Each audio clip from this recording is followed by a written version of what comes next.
Hi friends, welcome back to our channel. ఈరోజు నేను మీకు కొందరైతే వీడియోస్ ఎంత సరిగా ఎంత క్వాలిటీలో వీడియో రికార్డ్ చేసి ఎడిట్ చేసినప్పటికీ యూట్యూబ్లోకి వెళ్ళేసరికి క్లారిటీ అయితే తక్కువ అవుతుంది. అది మనం 1080pలో తీస్తే 360 ఆర్ 480pలో కనిపిస్తూ ఉంటుంది. అసలు క్వాలిటీ అంటున్నా కూడా ఇక్కడ అంటే అక్కడ క్వాలిటీ 1080pలో అని చూపిస్తుంది, కానీ అక్కడ వీడియో క్వాలిటీ వచ్చేసరికి మనకు 480 లాగా వస్తుంది. అసలు ఇలా ఎందుకు జరుగుతుంది అని అయితే ఎక్స్ప్లెయిన్ చేయబోతున్నాను. మరి వీడియోలోకి వెళ్ళకంటే ముందుగా వీడియోకి ఇంకా లైక్ చేయకపోతే లైక్ చేయండి, అలాగే మన ఛానల్ని సబ్స్క్రైబ్ చేసుకోండి. మరి ఇప్పుడు మనం చూసుకున్నట్లయితే వీడియోస్ రికార్డ్ చేయడం బాగానే ఉంది, అలాగే ఎడిట్ చేయడం కూడా 1080p బెస్ట్ క్వాలిటీలో ఎడిట్ చేసి ఎక్స్పోర్ట్ చేస్తున్నాం. అయినప్పటికీ మన వీడియోస్ యూట్యూబ్లోకి వెళ్ళేసరికి బాగా క్లారిటీ తక్కువ అవుతుంది. ఎందుకంటే మీరు ఖచ్చితంగా ఇది యూట్యూబ్ యాప్ నుండి అప్లోడ్ చేస్తేనే అవుతుంది. ఎందుకంటే యూట్యూబ్ యాప్ నుండి అప్లోడ్ చేసేటప్పుడు మన వీడియో యొక్క క్వాలిటీ అనేది బాగా తగ్గిస్తుంది. ఇదైతే నేను ఖచ్చితంగా చెప్పగలను. మీరు ఒకసారి క్రోమ్ డెస్క్టాప్లో మీ స్టూడియోని అయితే లాగిన్ చేసి అందులో నుంచి అప్లోడ్ చేయడానికి అయితే ట్రై చేయండి.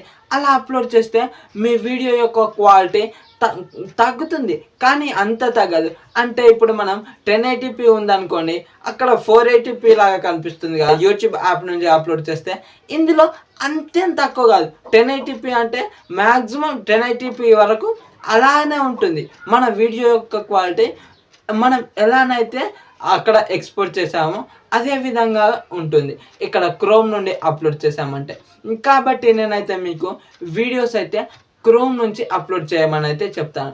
దానివల్ల క్రోమ్ నుండి అప్లోడ్ చేయడం వల్ల మనకైతే ఇంకా కూడా కొన్ని బెనిఫిట్స్ ఉన్నాయి. ఏంటి అంటే ఇప్పుడు వీడియో క్వాలిటీ అదే విధంగా ఉంటుంది కదా, అలాగే మనం చూసుకున్నట్లయితే ట్యాగ్స్, డిస్క్రిప్షన్, అలా థంబ్నెయిల్ ఇవన్నీ అక్కడే ఇవ్వచ్చు. మన వీడియో యొక్క కేటగిరీ కూడా ఎంచుకోవచ్చు. ఎండ్ కార్డ్స్, ఐ కార్డ్స్ అన్నీ అక్కడే ఇవ్వచ్చు. పబ్లిక్ షెడ్యూల్ ఇవన్నీ చేసుకోవచ్చు. మన చెకింగ్స్ కూడా అన్నీ అక్కడే జరుగుతుంటాయి. కాబట్టి నేనైతే మీకు యూట్యూబ్ యాప్ నుండి కాకుండా క్రోమ్లో డెస్క్టాప్ సైట్లో పెట్టి మీ స్టూడియోని లాగిన్ చేసి వీడియోస్ అందు నుంచి అప్లోడ్ చేయమని అయితే సజెషన్ చేస్తాను. అలా చేయడం వల్ల మీకు వీడియో యొక్క క్వాలిటీ అనేది బెస్ట్ లెవెల్లో ఉంటుందని అయితే నేను చెప్పుకొస్తాను. మరి ఈ వీడియో కనుక నచ్చితే వీడియోకి ఒక లైక్ చేసుకోండి, అలాగే మన ఛానల్ని సబ్స్క్రైబ్ చేసుకోండి. నేను ఈ వీడియోలో మీకు అయితే ఇంతే చెప్పాలనుకున్నాను. Thank you so much for watching. Bye bye now.